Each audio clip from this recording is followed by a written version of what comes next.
Boa tarde, pessoal. Aqui é a professora Tamires, com mais uma aula para os sétimos anos. Hoje nós vamos falar sobre as divisões do território brasileiro. E estamos iniciando aí com a divisão política do Brasil. Como o nome já diz, como o Brasil está dividido politicamente. Então, nós temos o nosso Estado brasileiro. Percebam que aí Estado brasileiro significa órgão responsável pela administração do país. Nós temos o país, que é o Brasil, mas quando a gente fala Estado brasileiro, nós estamos falando da administração brasileira. Quem toma conta, quem administra o país. E perante a isso, essa administração é feita através de três poderes, que é o poder legislativo, executivo e judiciário. O poder legislativo, como também o nome já diz, vem de lei. Então, o poder legislativo é aquele poder que é elaborado, ele é responsável pela elaboração das leis, por criar, por fazer as leis. Quem trabalha dentro do poder legislativo são os vereadores, os deputados estaduais e federais e os senadores. Então, eles são responsáveis por criar as leis.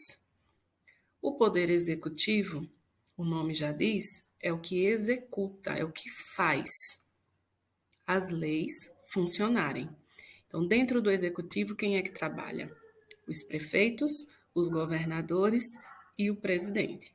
Então, eles são responsáveis por colocar em prática as leis que foram criadas pelo legislativo. E o judiciário vem de justiça, né? É o poder responsável pela justiça dentro do território brasileiro. Então, dentro do judiciário trabalham os juízes e os promotores que fazem parte dos tribunais estaduais e o Supremo Tribunal Federal. Divisão política administrativa. Então, como o Brasil está dividido para a sua administração. Então, nós temos aí o Brasil dividido em 27 estados e um Distrito Federal. Então, dentro de cada estado tem o seu governador e dentro de cada estado possui também os municípios que são governados ou administrados pelos prefeitos. O Distrito Federal fica dentro do estado de Goiás, né? Como nós podemos ver, o Brasil é um país muito grande em questão de território. Nós costumamos dizer que ele é um país continente, porque o tamanho dele é de proporção ao tamanho de um continente. Então, nós chamamos de país continental pelo seu tamanho. E por ser tão grande, ele também possui grandes disparidades estaduais, ou seja, grandes diferenças estaduais, diferenças políticas, diferenças econômicas, onde alguns estados são mais desenvolvidos, outros estados menos desenvolvidos, diferenças sociais, né? Alguns estados a população tem uma condição de vida melhor, em outros estados já não é assim que funciona. Então, essa divisão política administrativa, ela nos ajuda a identificar em quais estados e em quais lugares há essas desigualdades, para que o governo como um todo possa melhorá-las, né, através da sua administração. Então, a divisão do território em regiões. Né? Nós vimos a divisão política, a divisão administrativa, que é a divisão em estados, e agora nós vamos ver a divisão em regiões. Nós temos atualmente essa divisão, como é mostrada aí, chamada de divisão oficial em regiões. Essa divisão ela foi proposta pelo IBGE, Instituto Brasileiro de Geografia e Estatística, em 1988. Foi o mesmo ano da nossa Constituição. E aí essa proposta pelo IBGE vai agrupar os estados que possuem semelhanças físicas, como clima, por exemplo, vegetação, semelhanças humanas, que é a parte da colonização, os moradores, né, a influência dos povos formadores, semelhanças culturais e econômicas. Então, diante dessas semelhanças, o IBGE propôs essa configuração, esse agrupamento em regiões dessa forma. Então, essa proposta divide o país em 5 regiões: região Norte, Nordeste, Sul, Sudeste e Centro-Oeste. Qual é a importância dessa regionalização do IBGE? Ela vai nos auxiliar no gerenciamento de políticas públicas, ou seja, ela vai auxiliar os governos, né, o poder executivo, governadores, prefeitos e o presidente a criar, elaborar políticas públicas. Que políticas públicas? Políticas públicas que melhore as condições de vida da população desses lugares, que incentive as atividades econômicas nessas regiões, a partir do que essa região possa produzir.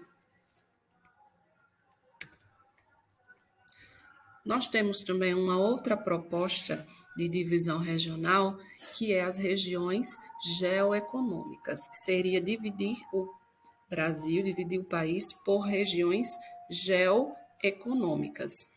Como? Essa regionalização ela vai reunir na mesma região partes do território com níveis de desenvolvimento socioeconômico semelhantes. Então, nessa regionalização, cada região vai ser formada a partir do seu nível de desenvolvimento. Como está o desenvolvimento social, qualidade de vida das pessoas e economia. Né? O que é que cada lugar ela produz de atividade econômica. Então, nessa regionalização, não obedece os limites oficiais dos estados. Percebam aí que alguns estados, por exemplo, como o estado do Mato Grosso, uma parte dele vai pertencer à região geoeconômica Amazônia Legal e outra parte ao Centro-Sul. A mesma coisa com o estado de Goiás. A mesma coisa acontece com o Maranhão, onde uma parte do Maranhão vai ser da Amazônia Legal e a outra parte pertencer ao Nordeste, ou seja, essa regionalização não obedece os limites oficiais, então ela é mais difícil de ser entendida e mais difícil de ser usada. Porém, o que é que ela propõe? Que cada região seja agrupada pelas suas características, pelo seu nível de desenvolvimento. Então, a Amazônia Legal vai reunir aqueles estados que possuem um desenvolvimento mais ligado à vegetação, ao extrativismo vegetal, que é a exploração da madeira, por exemplo, por conta da floresta, a exploração dos minerais. O Centro-Sul vai ser a região formada pelos estados com maiores níveis de industrialização.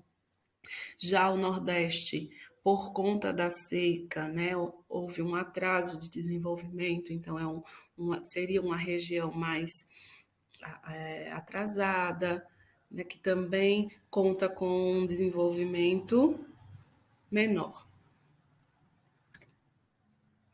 E para finalizar, nós ainda temos uma nova proposta de regionalização chamada de os 4 Brasis. Essa proposta ela foi feita pelos geógrafos brasileiros Milton Santos e a Maria Laura Silveira. E essa regionalização, ela divide o Brasil em 4 regiões, como vocês veem aí. Amazônia, Nordeste, Centro-Oeste e a última região que chamaria região concentrada. Tá? A partir de que seria essa regionalização?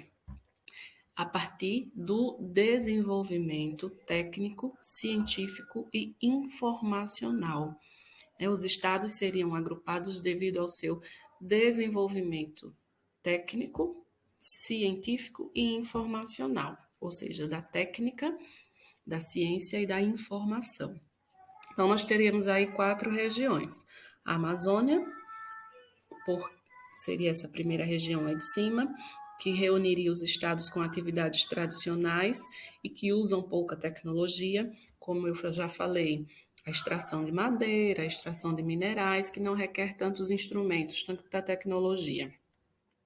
O Nordeste seriam os estados com infraestruturas mais atrasadas, né? Até por conta do seu desenvolvimento, por questões climáticas, né? Que é o caso da seca. O Centro-Oeste, que é esse em azul, reuniria os estados com uma agricultura já modernizada, não? Que já usa tecnologia, porém, esses estados eles dependem da região concentrada, principalmente para vender essa produção. E aí, por último, a região concentrada, seria a região formada pelos estados com alto desenvolvimento e uso da ciência e tecnologia, né? Que são os estados que mais investem em produção científica, em estudos científicos e usam esses estudos e usam bastante tecnologia, principalmente nas suas áreas industriais e no setor de comércio e serviços. Tá? Então, por hoje é só e aguardamos aí até a próxima semana para a próxima aula. Tchauzinho.